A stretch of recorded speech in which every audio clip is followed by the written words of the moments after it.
What is going on, guys? Welcome back to another video here on my channel. Again, still extremely happy about the result the other day. Leeds United are staying in the Premier League. If you're happy about that, drop me a like, a comment and a subscribe. Today's video, if you probably read by the title, I'm just going to chat a little bit about who should and shouldn't stay in the squad, what I think will happen, not what I necessarily want to happen, but more of who I think will stay, who will go, where I think we need to strengthen. So yeah, if you leave a comment below what your thoughts are, let me know who you'd like to go, your starting lineup next year, who you want to see come in. You know, tomorrow I'll get an updated transfer rumours thing, but I'll talk a bit about what's happened so far. So we'll start in goals. Meslier and Klaassen. I think Klaassen will stay on as a backup goalkeeper, and I would think Meslier will stay. We need another goalkeeper, whether it be a backup to Meslier or whether it be a starter. People talking about Nick Pope. Let's be honest, that's not going to happen. He's probably too good for the mid to bottom Premier League sides. He probably should have had a big move a while ago, and I think that's what will happen. Nick Pope will go to a top six side as maybe a backup keeper, a bit like a Dean Henderson. Dean Henderson looking like he might go to Newcastle. He might have been a player that I would have been interested in. Whether he would have come to us or not, I don't know. But I believe that Meslier will be here next season. I think he will. I think he'll start, but he's still quite young, so I'm not too sure what the club will be thinking. But I think they'll want to keep hold of him. The centre backs. So if I'm running through this a bit quick, I'm sorry. I don't have a lot of time, but just going to run through it and not go too in depth. But Liam Cooper. I think he stays, but I would start to reduce his time, his playing time. I'd reduce down what he's doing. I don't think he's a starter anymore. I think he's a bench player. If I was to have starters, I think it'd be Struijk and Koch. Llorente can either stay as a backup, or I'll be honest, I'd be happy for him to leave. I think we've got Cresswell there as a backup as well. So Cooper and Cresswell as backups, and then starting with Struijk and Koch. So I think that's a strong enough centre back pairing. I don't think we need to, if we do have a certain amount of money, I don't think we need to waste money on a centre back. I don't think we need to waste too much on a goalkeeper either, but I would say centre backs are probably okay for the moment. But yeah, that's my centre back pairings, and I don't think we'll invest in anything more than that. Right back. So right back, you're looking at and you got guys at work give me the finger. Right back, you're looking at Ayling. I think Ayling stays, but I don't think he's a starting right back. I think his time he's done. I think being poor, but I wouldn't say move him on. I don't think we fetch a really high price for him. I don't think it would be worth moving him on. I'd rather keep him here for the squad depth. Cody Drame, I think his time's done with us. I'd like to get him back, but with us staying in the Premier League, I think he's a little bit burnt. I think by us. I think if we went to the Championship, he would have come back. But anyway, there's a few rumours about Dest coming in as a part of a transfer for Rafinha, but we'll get into that and whether I think that's viable or not. Look, I like Dest as a right back, but whether it's a part deal and we get less money for Rafinha, I don't know. I'll get into it. So that's the right back. Shackleton, I guess we can call a right back or a midfielder. We'll get into him. He's either or. And Stuart Dallas. I think Dallas stays. He's a good bit part player. I think he becomes a bench player. We don't rely on him as much next year. But I'd like for him to stay. He's a great servant at the club, so happy for him to stick around. Shackleton, I wouldn't be surprised if he moves on. More of his accord than anything. I think he's in that awkward area where he's not first team quality, but he wants to play regular football, but he's also not an under-23s player anymore. So I wouldn't be surprised if he wants to move on. Would I keep him for depth? Maybe. Maybe for depth in the midfield, because when we'll get into who I think we need to move on in the midfield. Left back, Junior Firpo. Would I keep him or would I let him go? Look, he's been poor this year. If that's I think he was good. He was decent in the last game, but he's been very, very poor this year, as most Leeds fans know. He's probably, if we had another left back at the club already, I would say move him on. We don't have another left back, and I think we need to bring one in. I think he'd be quite serviceable for 12 months as a left back, backup left back. I think we need to go out and buy a new left back, and I think we can then use Firpo as a backup, maybe for cup games, for the easier games, whatever it might be, in case of injuries, all that sort of crap. So that's what all I would do with Junior Firpo. I wouldn't sell him just yet, but he has so far been a bit of a flop. And look, if we could get some decent money for him, moving him on, then yeah. I just don't think he fetches a fee that we would be worth it, because we've got to remember, if we get rid of him, we've got to sign 2 left backs. So the money has to be worth it. We are looking at a right back. I think his last name is Adams, 18-year-old from Aberdeen. Sorry, off the top of my head. He looks like he's going to be very, very good at right back, but I think we need backup there. So I think he's a right back anyway. We do need backup there, but we do need another full back on the left. That is for sure. And I don't think that'll be out of the realms of what anyone's thinking there. Defensive midfield, because I'm going to work this as like how Marsh is going to line up next year. I think he's going to play a 4-2-2-2. So I'll try and chat about who's going to go where and where they fit. Phillips, there's a lot of interest from Manchester City. I don't want him to go. I got a sneaky suspicion that I think this is going to drag on. I think this transfer is going to drag on, and I don't think he goes. I think he stays for another year. I just got a sneaky suspicion he plays for one more year. He said the other week that he wants to stay at Leeds, but when Man City come calling and the money's there and the promise of trophies, I think it's hard to turn down. I want to keep him. I would say the club, if the money's right, we'll move him on. But remember, we have to replace him, and we're already looking at midfielders. I think we need to bring in a defensive midfielder.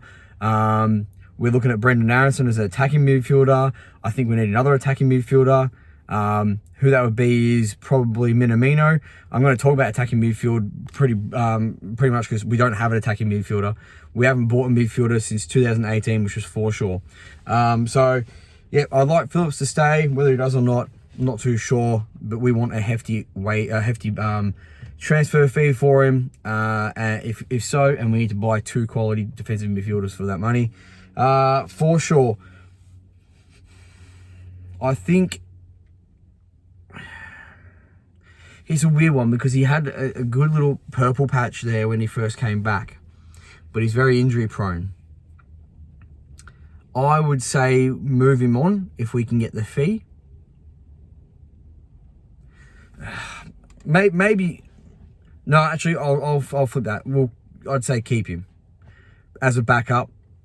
Lewis Bates, a defensive midfielder. So if Phillips goes, I do think Lewis Bates will do a job, but he probably isn't 6. He probably is about maybe a couple months into the season away from really probably starting or, really getting stuck in. But I think he's quality, and I think he will be our defensive midfielder of the future. But probably can't start with him for the season. Maybe bring him in if the midfielders are struggling. But we probably need to sign one more defensive midfielder, a good starter, if Phillips stays. If not, if Phillips goes, 2 defensive midfielders. Who they are, I'm not too sure. There's talks about Sander Burge. That would be class. Plays for Sheffield United. There's also talk about another attacking midfielder in Gibbs White. From Sheffield United. He's had a quality season. He'll be a great signing. Along with Aronson, Gibbs White, and even if they brought in Minamino as well. I think I really have a feeling Minamino will be class. But we'll see what happens. There's also talks about another player, Adams, from RB Leipzig. He's also American, but I feel like right now all the rumours are just Americans. Dest at right back, Aronson, Adams. I don't know how serious the Adams one is, but from what I can tell, he's a decent little player. So we'll see. Aronson, like I said, he's attacking midfielder. Nippy, good with his feet. only 21 years old, so got a lot of room to work with. He's played Champions League football. Salzburg did their best to keep hold of him when we come in January. Only problem is I don't know if this is a Bielsa signing, if this is a Marsh signing, if this is the board signing him. I don't know if maybe they knew that Bielsa was leaving at the end of the season and they had already consulted with Marsh about who he would like to bring in. And you don't know. There was talk about Marsh being ready to go in the waiting for quite some time. So I'm not too sure whose signing that is. One thing is for sure though, and the board have already said it, is they've realised the mistakes they made. So I'm really, really excited about this transfer window. And if it's a letdown, I think we're in some serious trouble next year. But we need to bring in, if we lose Rafinha and Phillips, I already think we need 3 or 4 players. We'd need about 5, 6 players. And that leads me on to Rafinha. We've had apparently a bid rejected for Rafinha of 50 million euros. I think it was 55 million euros, but that's all hearsay. Apparently there's a formal bid coming in this week. They're talking about money and a player. The money they're talking about is about 30 million euros, which is not enough at all. And the player swap of Dest at right back. Now, where this falls down for me is how much is Dest worth? Because 30 million euros and Dest, who isn't playing all the time and you might get for £20 million, I don't think that's enough for Rafinha. And I think they're just trying to entice us by, hey, look, it's a Barcelona player. And we're going, and the board are going, ooh, Barcelona player, and he's American. I think we can do better than that. And I would be inclined to say I'd rather force them to pay. And I know that Rafinha will be unhappy. And he's put in a formal transfer request. But he is a Leeds United player. And we are entitled to get what he is worth. And he is worth 70 to 80 million pounds. Or, yeah, I'd say 65 to 80 million pound, I would say. And I think, obviously, Barcelona don't have the money. That's not our fault. You've got to get what the player is worth. He can kick up a stink. He wants to go to Barcelona, and I'd be saying to him, look, I understand, but you got to understand that you are our asset, and we want to make sure we are getting what you are worth. So that's interesting to see how that develops, and I'll be very angry with the club if they're talking about working and coming to a compromise with Barcelona. No, we have the playing chips. We have Rafinha. He is under contract. He put in transfer requests, but we are the ones who are in the driving seat, not Barcelona. So see what happens there. No massive developments as of right now. Could change 5 minutes. I might upload this video and within 5 minutes there's an update. Sorry. Look, yeah, Aronson looks like it's done. Just waiting for confirmation. It sounds like £25 million, which will be fantastic. Who is next after Rafinha? Jack Harrison. Jack Harrison's been touted to go to Newcastle or Tottenham. I have a feeling that he'd play wing back at Tottenham, which I think would suit him because he sometimes going forward, his final product can lack and he's inconsistent, but I would always say that he works hard defensively. So that's where, as a wing back, I think he would do a good job at Tottenham.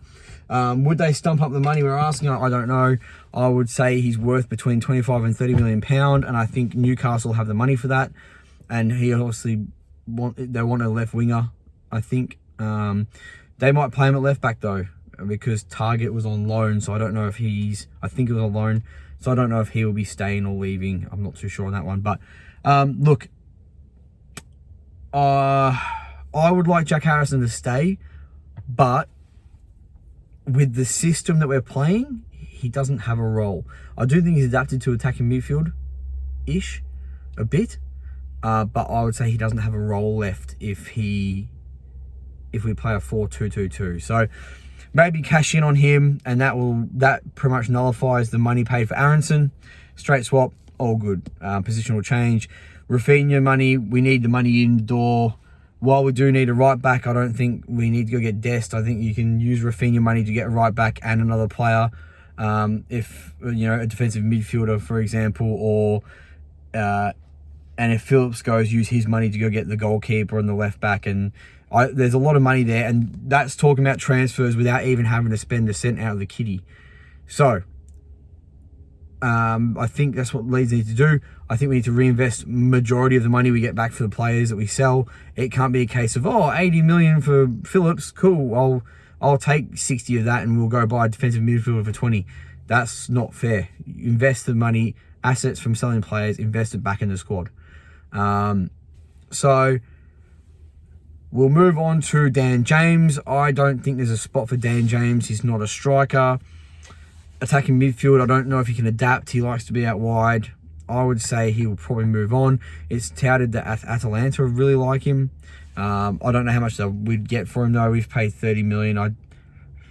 After the season he's had, I don't know, maybe 20, 25, which would be disappointing, but get that money in, go get another player. We'll move on to striker.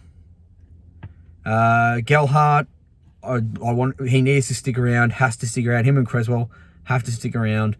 I think he'll start next year. I think he needs to. I'd like him to. We're touted to get another Premier League striker. I don't know who that is. There is word of it being Che Adams. There's word of Eddie Nketiah, Borjan from Southampton.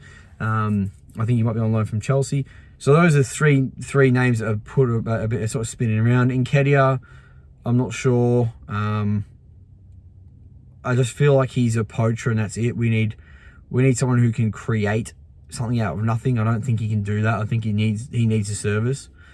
The other one's Origi. Origi would be quality. I think he would just make something happen. And who was the first one I said? Sorry, I've just completely forgotten. Che Adams. Che Adams already plays in a Red Bull system under Hasenhüttl.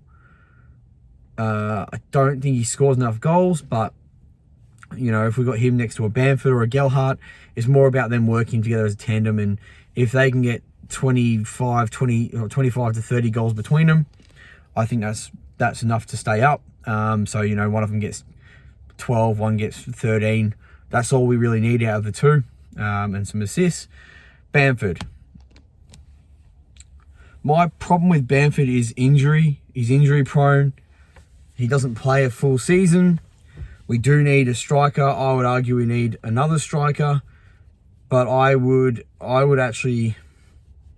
love Bamford and I think he'd work in a two. So I would say keep him around. But I'd say keep him around with Gelhardt and get another striker in.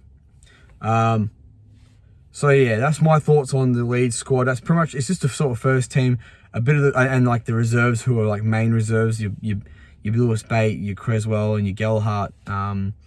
That's what I'm sort of thinking about who I keep, who I let go. A couple of players who would be bringing in. I'd like Gibbs White. I don't know why. It's got a feeling about Gibbs White. Defensive midfield. I think you can get Sander Berge, and I think he can play in most positions. I think Sheffield United still have to play their game this weekend. So if they come up, it might be harder to get them Berge and Gibbs White in. But I think they would be quality, and I hope that Sheffield United don't come up so we can snatch some players off them. But yeah, that's my thoughts. Let me know what you think below. There's a couple of ones in there that, I don't think we can let go of Phillips and Rafinha at the same time, but also it's a lot of money you can get for the two of them, and you have to reinvest all of it. Maybe keep 17 million for the Rafinha deal originally, so you recoup your losses, you break even, but you have to sell players and use that money to buy players in. If you sell Phillips and Rafinha and Harrison, you can buy 5-6 players with the money they bring in. Well, Harrison breaks even for Harrison and Aronson break even. Rafinha pays for a really good DM and maybe a right back, and then Phillips' money is a DM, left back, and a goalkeeper. Yeah, that's what's needed. But yeah, if you've enjoyed my video, please drop a like, comment, and subscribe. Let me know what you think. Obviously, don't go get at me in the comments or anything like that. It's just my thoughts. Let me know who you would keep, who you let go. And I'll try and get a rumor video out sort of every couple of days. It's my favorite time of the year, is this transfer window, so I'll try and get a video out every couple of days and just update as we go. I think if I leave it more than maybe two days, the news becomes a bit old and stale, so maybe every second day I get a video out and chat about the transfers and rumors, and if anything big happens, I'll get a video out to chat about it. But yeah, if you enjoy the video, like, comment, subscribe.